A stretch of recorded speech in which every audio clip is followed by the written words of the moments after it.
Talk, now. Please, I don't know anything! Don't lie to us. Get up. You're coming with us. Harlem, 1935. One man humiliated Bumpy Johnson in front of an entire crowd and paid a price no one saw coming. No threats, no violence, just 72 hours of silence. What did Bumpy do that made a powerful institution beg for forgiveness on its knees? To understand how it all led here, we go back to where it truly began. Harlem, New York. September 14th, 1935. 11 o'clock at night. Patrick Murphy was laughing. He stood at the side entrance of the Cotton Club, jacket loosened, a cigarette dangling from the corner of his mouth, telling the story to Tommy Briggs, the coat check boy who had worked beside him for 2 years and knew better than to interrupt when Murphy got going. The crowd on the sidewalk had thinned. The last of the evening's white millionaires had disappeared inside, where Duke Ellington's orchestra was turning the air into something close to magic. Murphy had no interest in magic. He had interest in the story he was telling, and he was telling it with the satisfaction of a man who believed his small authority was the same thing as real power. "You should have seen the look on his face," Murphy said, exhaling smoke toward the amber glow of the entrance lights. Tailored suit, pocket square, the whole performance. Walked up like he owned the sidewalk. He shook his head slowly. I stepped forward, told him straight. "Clubs for whites only. You people got your own places." He snapped his fingers. Just like that. Didn't even argue. Tommy smiled the way people smile when they sense something they cannot name. "What did he say?" Tommy asked. Murphy waved a hand dismissively. Said something quiet, some line about remembering his face. He laughed again, louder this time, the kind of laugh that fills empty space because the man producing it needs to hear it echoed back. "Remember his face? I turn away 50 a month. I don't remember any of their faces." He dropped his cigarette, crushed it under his heel, and straightened his jacket with the dignity of a man who believed his position was permanent. "Another night, Tommy. Just another night." He walked back to his post without a second thought. He had no reason to think twice. In his world, the moment was already finished. What he did not know, what he could not have known, because men like Murphy are only ever looking at what is directly in front of them, was that the man in the gray suit was already 3 blocks away, moving through the Harlem dark with the patience of someone who has spent an entire lifetime learning that the most devastating answers are never the fastest ones. Murphy thought he had ended something. He had started something. And the distance between those two beliefs was about to become the most important distance of his life. But to understand what was coming, you have to go back 20 years. You have to go back to a wooden house in Charleston, South Carolina, and a 10-year-old boy sitting in the dark, listening to his mother weep through a thin wall. Charleston, South Carolina, 1915. The night Willie Johnson disappeared, the family spoke in whispers. The house on the east side of the city, the side where the roads were unpaved and the street lamps had been broken for so long that nobody expected them fixed, had a silence that night unlike any Ellsworth Raymond Johnson had known before. Not the silence of rest, the silence of people holding themselves very still against something enormous pressing in from every direction. Ellsworth sat on the floor of the room he shared with 2 brothers, back against the bed frame, knees pulled to his chest. He was 10 years old, and he had the slight bump at the back of his skull that the midwife had remarked upon the night he was born. "That child's going to be stubborn," she had said. "That bump means he won't bow easy." Tonight, the bump meant nothing. Tonight, nothing meant anything except the sound of his father's voice through the wall, speaking in a register Ellsworth had never heard from him before. Not angry, not grieving. Something worse than both.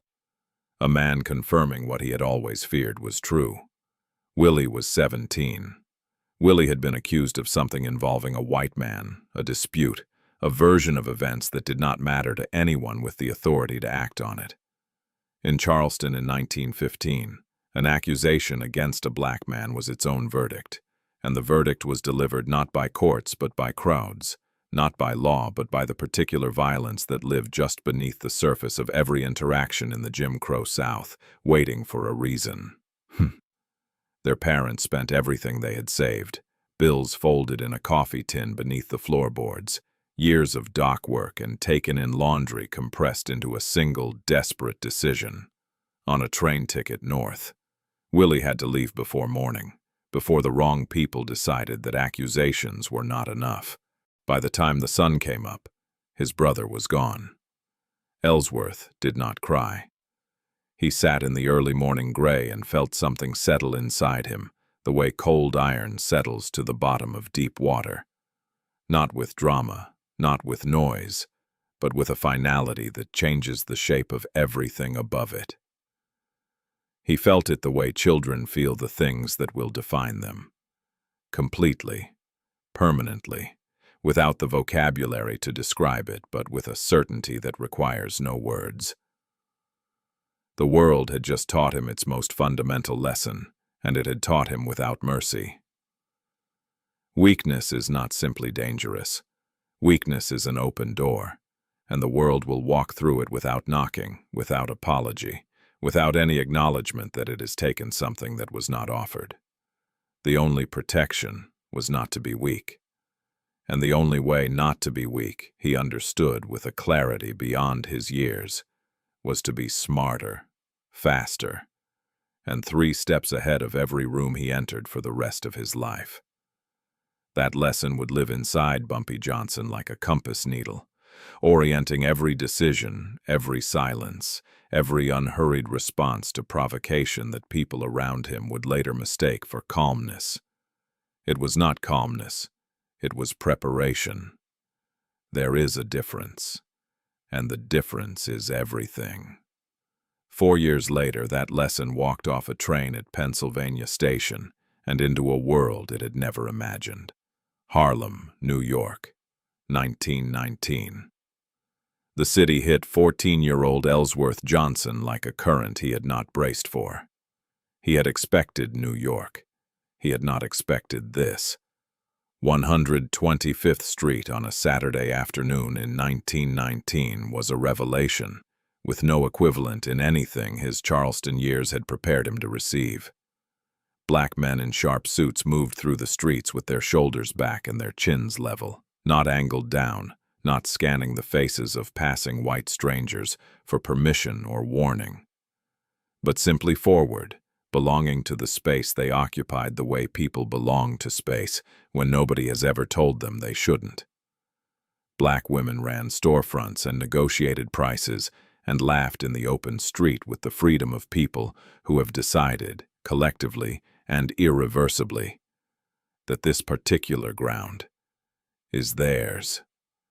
Jazz poured from basement windows like something that had been compressed too long and finally found an exit. A black newspaper sold on the corner. A black doctor's office above a black-owned pharmacy. A barbershop where men argued about politics with the confidence of people who believe their opinions matter, because here they did. Nobody was waiting for permission. Nobody was watching the horizon for trouble. Nobody was folding themselves smaller to fit the available space. Ellsworth stood on the platform with his single bag and felt the iron thing in his chest. The lesson from the night Willie disappeared. Shift slightly, not dissolving but expanding into something more complex. Power was not something that belonged to one kind of person. It was something that was built, claimed, defended, and passed forward. And in Harlem, black people were building it with both hands, in plain sight, and daring the world to object. He moved in with his sister Mabel and began, with the systematic attention that would become his defining characteristic, to learn how the city actually worked. Not the surface of it, but the architecture beneath. The invisible structures of obligation and leverage and reputation that determined who really controlled what. He dropped out of school within a year, not because learning held no interest for him. Everyone who knew him remarked on how he read everything available, retained conversations verbatim, reconstructed complex situations from their smallest details. But because the streets were teaching things no classroom had the honesty to address. Then he met Stephanie St. Clair, and everything that had been building inside him found its proper direction. St. Clair was a black woman from the French West Indies who ran the most profitable numbers operation in Harlem through mathematical precision and an authority that never needed to announce itself. She had built her empire in a world designed to prevent its existence, and she had done it by mastering a principle most people around her never grasped. You do not defeat a system by meeting it at its own level.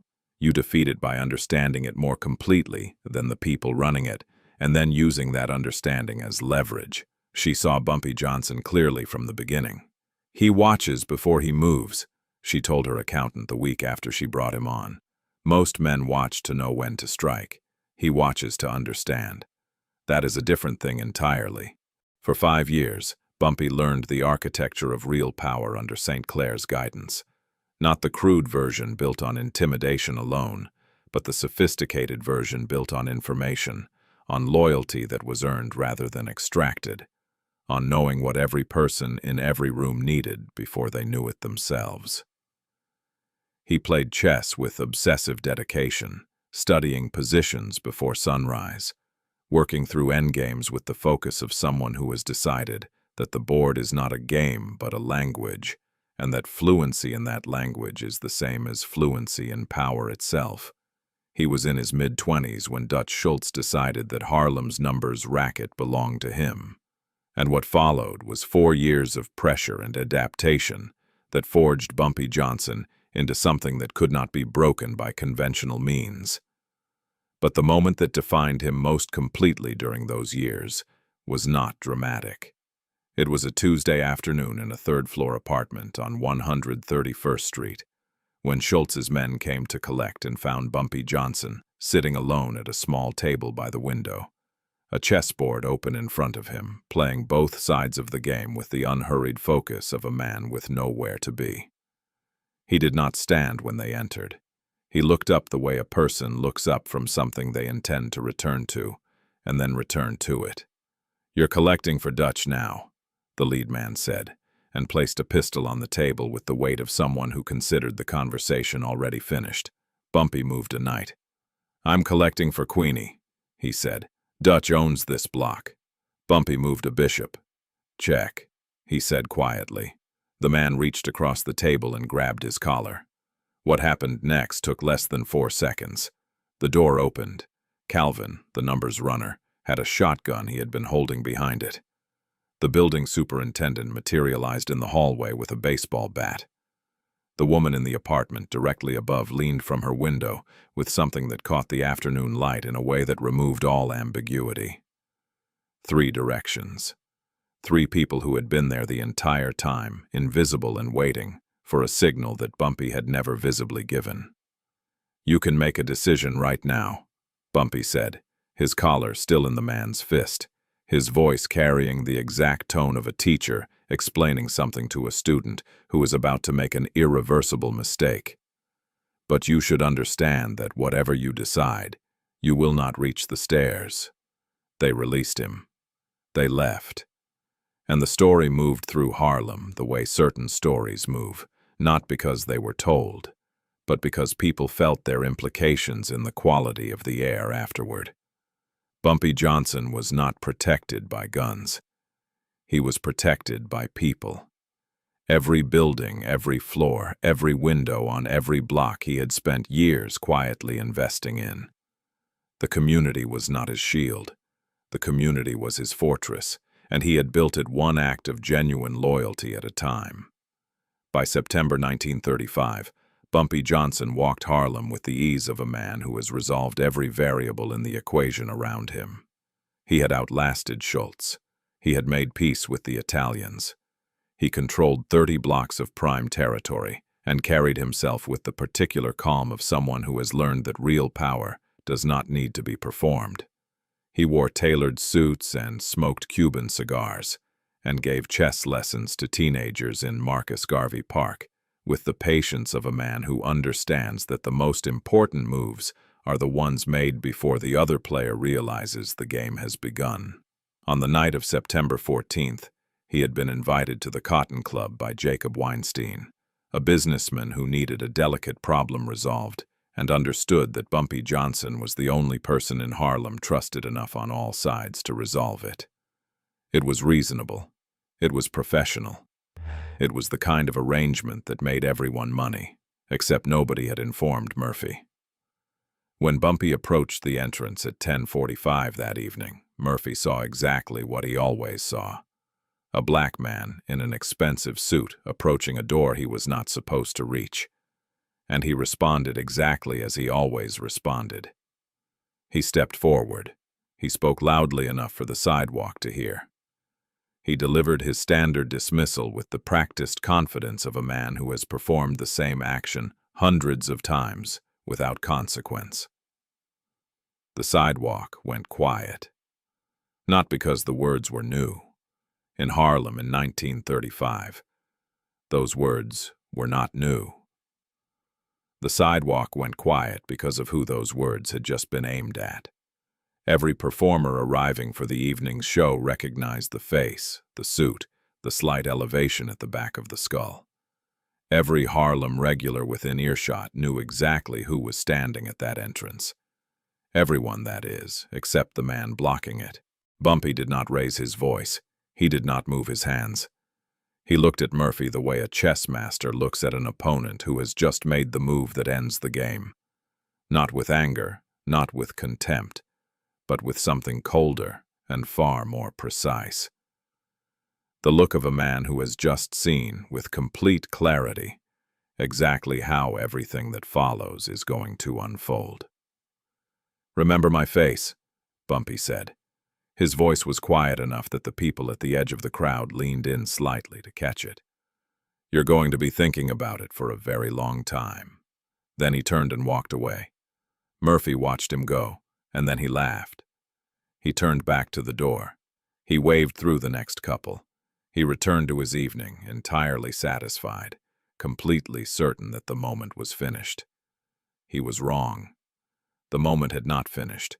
The moment had just begun. And Murphy, standing at his post in the glow of the Cotton Club entrance, was the only person on that sidewalk who did not already sense it. Somewhere in the Harlem dark, the man in the gray suit was walking. Not quickly, not slowly. With the measured pace of someone who already knows where he is going and has no need to hurry, because the end of the board is already visible. And the only thing left is to move through the positions that lead there. Murphy thought he had turned away a man. He had no idea what he had just set in motion. Bumpy Johnson returned to his apartment at 11:47 that night and sat down in the chair by the window without turning on a light. He did not pour a drink. He did not pick up the telephone.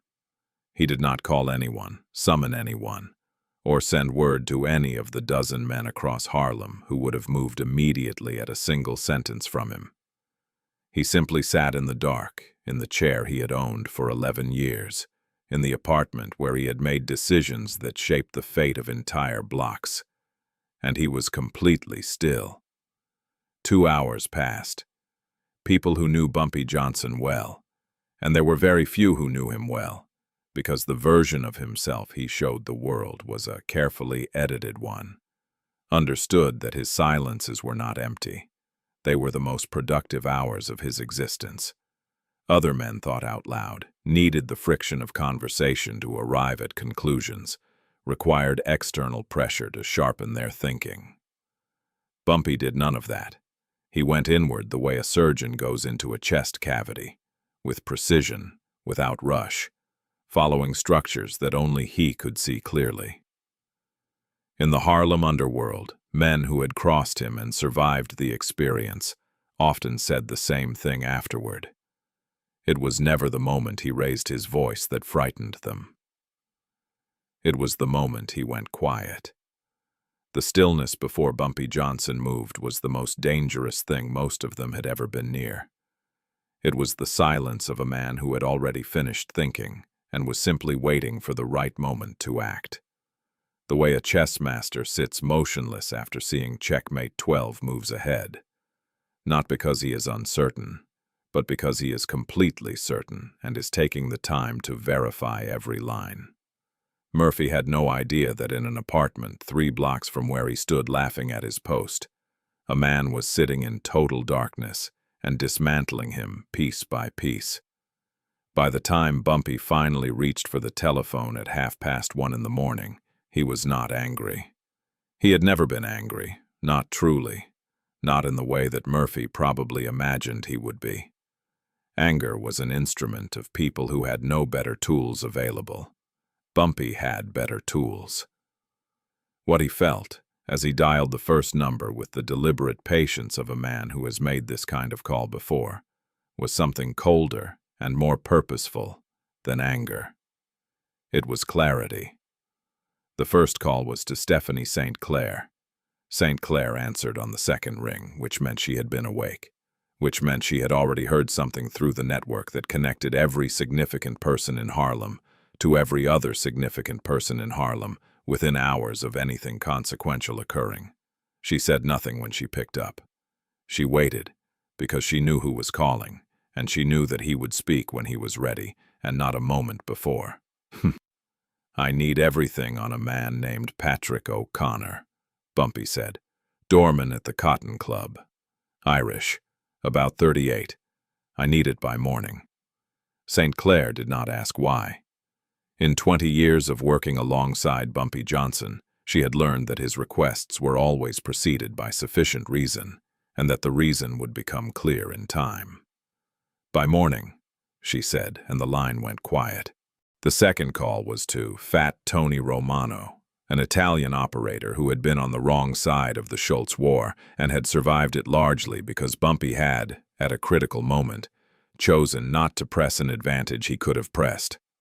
Romano owed him the kind of debt that does not have a number attached to it, the kind that sits in a man's chest and reminds him of itself every time he sees the face of the person who holds it.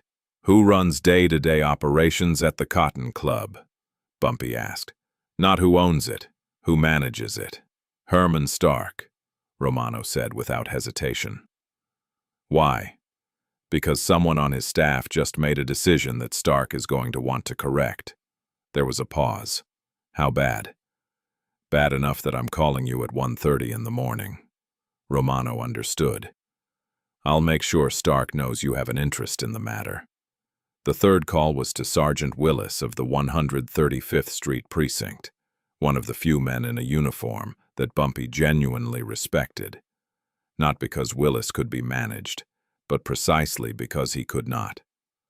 Willis was honest in a city that treated honesty as an occupational liability, and Bumpy had invested in that honesty 2 years earlier when Willis's nephew had been arrested on a charge so thin it was nearly transparent. Bumpy had provided the lawyer and asked for nothing in return. Willis remembered. Men like Willis always remembered. "I need you to run a quiet check on Patrick O'Connor," Bumpy said. "Doorman at the Cotton Club on 142nd. Anything unusual. Anything that doesn't belong in an official file but that people in the building know anyway." Willis called back 22 minutes later. "Nothing with us formally, but I asked around. He's been taking money on the side, charging for guaranteed entry, $50 a head, cash, no record. Been doing it for at least a year. Nobody's filed a complaint because it works.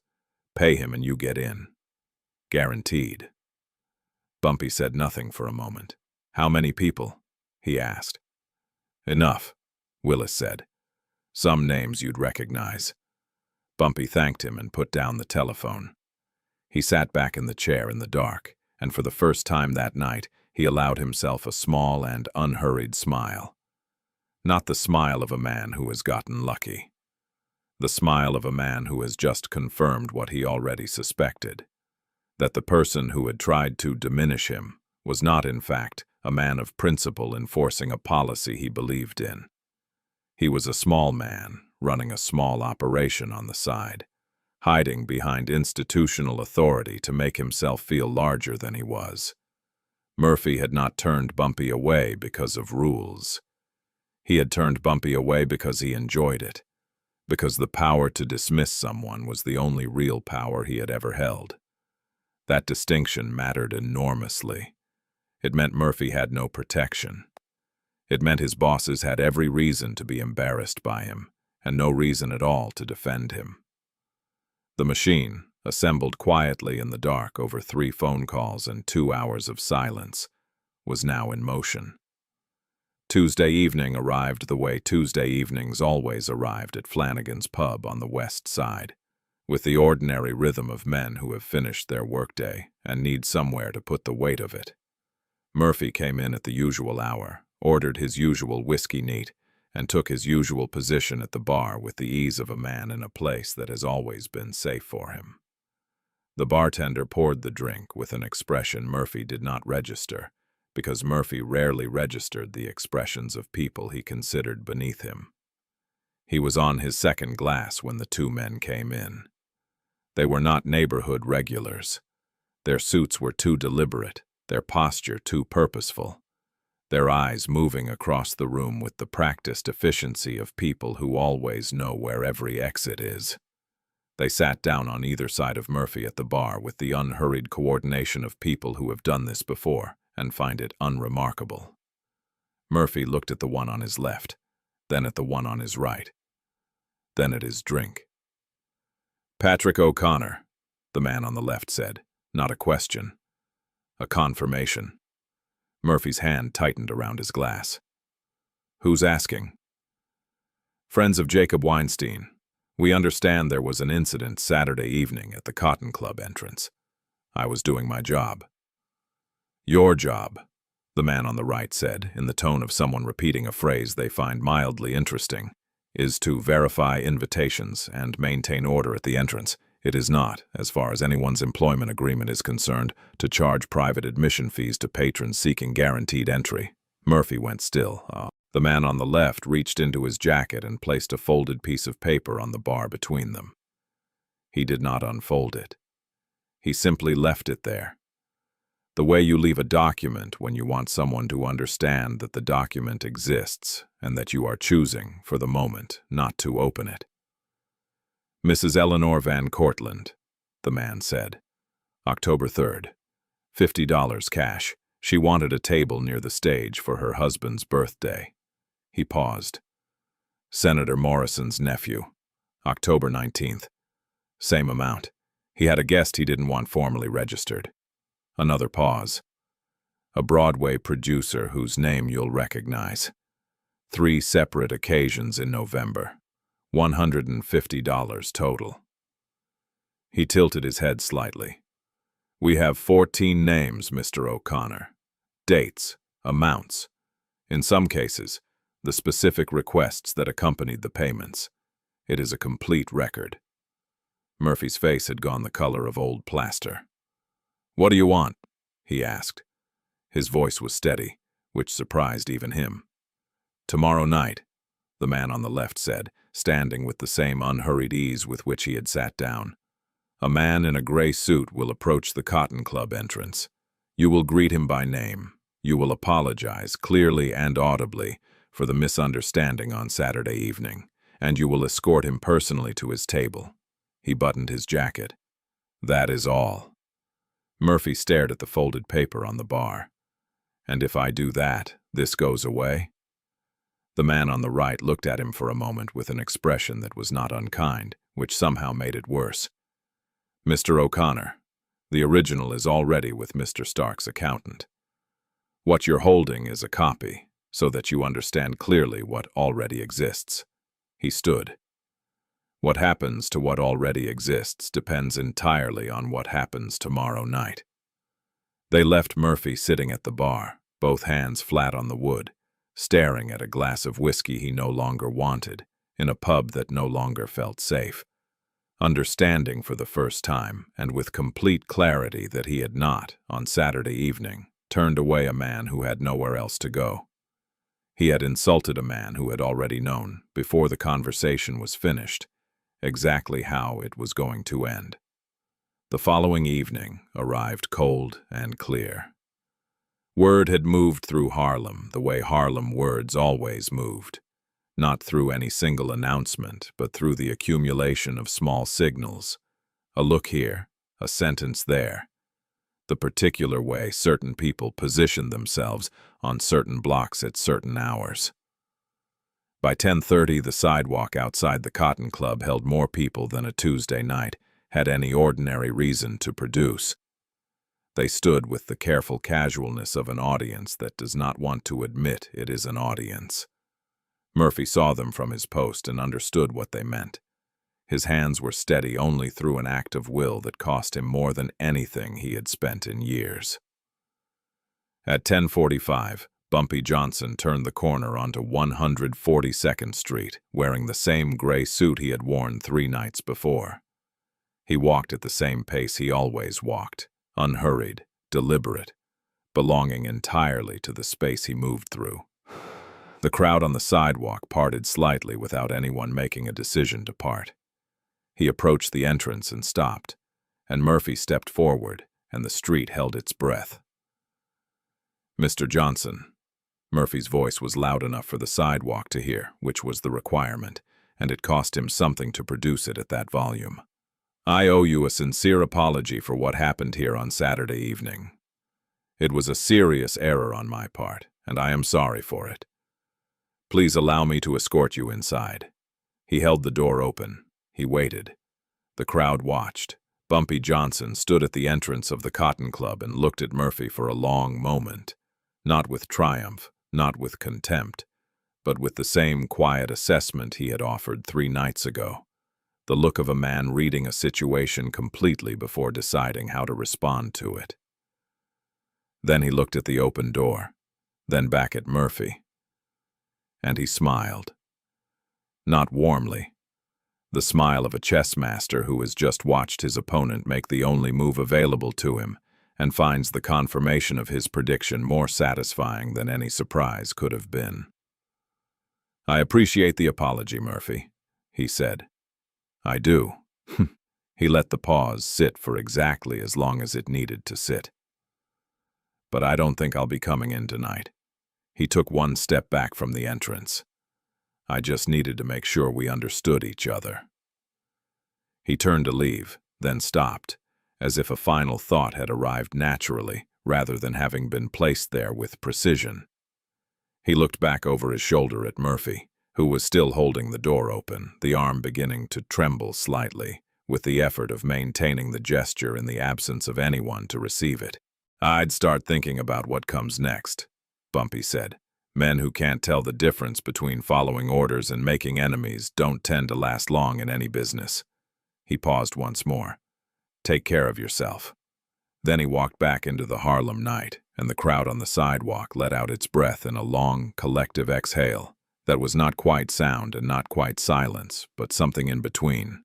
The sound of people who have just witnessed something they will be describing for the rest of their lives.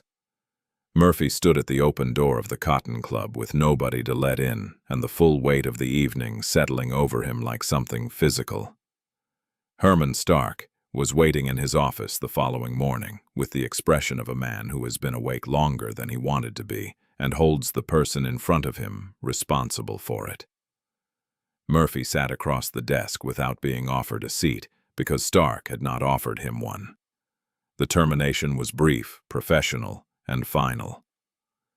The reasons cited were conduct unbecoming the establishment, irregularities in his handling of entrance fees, and, delivered with the particular quiet of a man who wants a point to land cleanly, the unnecessary creation of a problem with a person whose goodwill the Cotton Club depended upon, far more than it depended upon any doorman. Murphy left the building at 11:30 in the morning and never returned. Within a week, 3 other nightclubs in Harlem had quietly adjusted their admission practices. No announcements were made. No pressure was applied that anyone could point to specifically. The adjustments simply occurred, the way adjustments occur in systems that have just received clear new information, about the true nature of consequences. Black patrons with money and standing were welcomed, not because anyone had experienced a sudden change of heart, but because everyone who ran a business in Harlem had just watched what happened when Bumpy Johnson was disrespected and had made a private calculation about the cost of a similar miscalculation on their own premises. This was the part that the newspapers would never report and that no official record would ever capture. The change was not dramatic. It was structural, and it had been accomplished without a single act that could be proven in any court, witnessed by a crowd that would describe it for decades as the most elegant demonstration of power they had ever seen. It was into this new landscape that a message arrived in late October, delivered through channels so discreet they left no trace of their passage. Lucky Luciano was requesting the pleasure of a conversation. The location was a restaurant in Lower Manhattan. The time was 7 in the evening. The nature of the matter was not specified, because it did not need to be. Bumpy arrived at the appointed hour and found a room full of men who had spent years building criminal empires across New York, every one of them Italian. Every one of them watching the door with the particular attention of people who are accustomed to being the most powerful presence in any room they enter. He walked to the table and sat down without waiting to be gestured toward a chair, because he had not come to be seated. He had come to be heard. Luciano studied him for a moment with the evaluating calm of a man who has spent his life reading other men and rarely misjudges what he reads. "You know why you're here," Luciano said. It was not a question. "Because Dutch Schultz is gone," Bumpy said, "and Harlem is open. And you've spent 3 weeks watching to see how it would be managed before making your approach." He settled back in his chair. "I gave you something worth watching." Something shifted fractionally in Luciano's expression. Not surprise exactly, but the acknowledgement of surprise suppressed. "We could take Harlem by force," he said. "We have the resources." "You have the resources," Bumpy agreed, "but Harlem has the people. And the people don't move for resources alone. They move for trust. And trust in Harlem has exactly one address." He did not say his own name. He did not need to. Frank Costello, sitting to Luciano's right, made a sound that was not quite a laugh. "He's right," Costello said. "We've watched him for 2 years. He's right." Luciano was quiet for a moment. Then, "You run the operations. You collect. You manage. You keep the peace. We provide protection from outside pressure and from competitors. You answer to us, but you operate with autonomy. 25% of everything that moves." Bumpy did not respond immediately. He let the silence sit, because he had learned a long time ago that the person who fills silence first is usually the person who needs the agreement more. "There is one condition," Bumpy said finally. "Name it." "Stephanie St. Clair is left alone. Her remaining interests are untouched. She finishes her years in peace." The table was quiet. "She's finished either way," Luciano said. "Then it costs you nothing to agree," Bumpy said. Luciano looked at him for a long moment. Then he extended his hand across the table.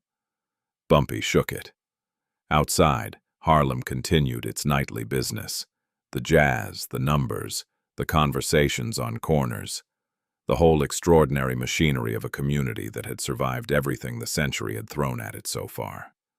Inside that restaurant, a deal had just been struck that would define the next 2 decades of the neighborhood's underground economy. And the man who had negotiated it from a position that should, by every conventional measure, have been the weakest one at that table, had arrived with a lesson learned in a darkened Cotton Club entrance 10 weeks earlier, and had used it to walk out with more than any of the men across from him had expected to give. Bumpy Johnson had everything now. The territory, the alliance, the reputation that preceded him into every room he entered. He had built it from nothing, with patience and precision and the strategic intelligence that made even men like Luciano choose alliance over confrontation. He had everything. But as his car moved back through the Harlem streets that night, past the storefronts and the jazz clubs and the corners where the next generation of young men were already watching the world with hungry eyes, a question settled in the back of his mind that he could not entirely dismiss. He had built something extraordinary. He had made himself indispensable to forces far larger than himself. He had protected Harlem in ways that nobody else could have managed. But what happened to everything he had built the day he was no longer here to hold it together? The years after Alcatraz gave Bumpy Johnson back to Harlem, but they gave him back changed. Not broken. Bumpy Johnson did not break, had never broken, and the 11 years on the rock had, if anything, compressed him into something denser and more deliberate than the man who had walked in. But the body had its own accounting system, and by the mid-1960s, the doctors had begun presenting him with the bill. His heart was failing in the slow, unglamorous way that powerful men's hearts fail. Not dramatically, not all at once, but incrementally, a narrowing of capacity that the man inside the body refuses to acknowledge until the body makes acknowledgement unavoidable. He kept going to Marcus Garvey Park. Every morning that the weather permitted, he carried his chessboard to the same bench and sat with the same patience he had brought to every significant thing in his life, and he waited for whoever came. Sometimes it was men his own age, old operators who remembered the Schultz years and wanted to talk through positions over the board, the way other men talked through old wars.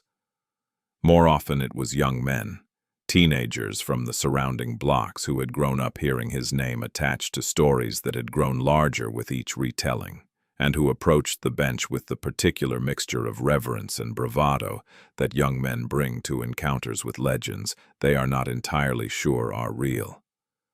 He taught them all the same thing, in different words, at different speeds, with the patience of someone who understands that the most important lessons cannot be rushed into a person. They have to be grown there. "Stop looking at the piece in front of you," he would say, moving a knight across the board with the unhurried certainty of someone who has made this move 10,000 times. "Look at what the board becomes 3 moves from now. The piece in front of you is already decided. What isn't decided yet? That's where you live." He was not teaching chess. Everyone at that bench understood he was not teaching chess. He was passing forward the only thing he had ever truly owned, the way of seeing that had kept him alive and whole in a world designed to produce neither outcome for men who looked like him. He gave it away freely, without ceremony, without requiring anything in return, because it was the only thing he possessed that multiplied when distributed rather than diminishing. That was what power looked like, stripped of everything decorative. Not the territory, not the alliances, not the reputation that preceded him into rooms. It was this: an old man on a park bench, moving pieces across a board, teaching children how to think 3 moves ahead in a world that wanted them thinking only about surviving the present one. The evening of July 7, 1968, found him at his usual booth at Wells Restaurant on 7th Avenue, a place that had fed him late into the night for 20 years and never once made him feel like a guest. The chicken was the way he liked it. The coffee was strong. 3 young men had just left the booth after an hour of conversation, in which Bumpy had, with the quiet authority of someone who no longer needed to perform his own competence, talked them out of a territorial expansion that would have earned them short money and long consequences. "You're thinking about today," he had told them in the voice he used when he wanted something to stay. "I'm thinking about what the police do tomorrow and what your competitors do next week, and what happens when the supply line breaks and you're holding product you cannot move. That's 3 moves. You haven't looked past one." They had left frustrated and respectful, which was the only combination worth producing. Dorothy, who had worked the late shift at Wells for 15 years and knew Bumpy's order before he gave it, refilled his coffee and asked the question she always asked, with the warmth of someone who already knew the answer but asked anyway, because the asking was its own form of affection. "Staying out of trouble, Bumpy?" He looked up at her with the expression of a man who finds a particular kind of comfort in rituals that have survived long enough to become their own form of permanence. "At my age, Dorothy," he said, "trouble stays out of me." He ate slowly, the way he did everything, with full attention, without rush, as though each moment deserved to be completed before the next one was permitted to begin. At some point, without drama, without a final summation or a meaningful last look at the room he had occupied so many times, his hand moved to his chest. Dorothy saw it before he called out. She was already moving when his body told her to move. He was gone before the ambulance arrived. He was 62 years old, and he died in Harlem, which was the only place he had ever truly lived.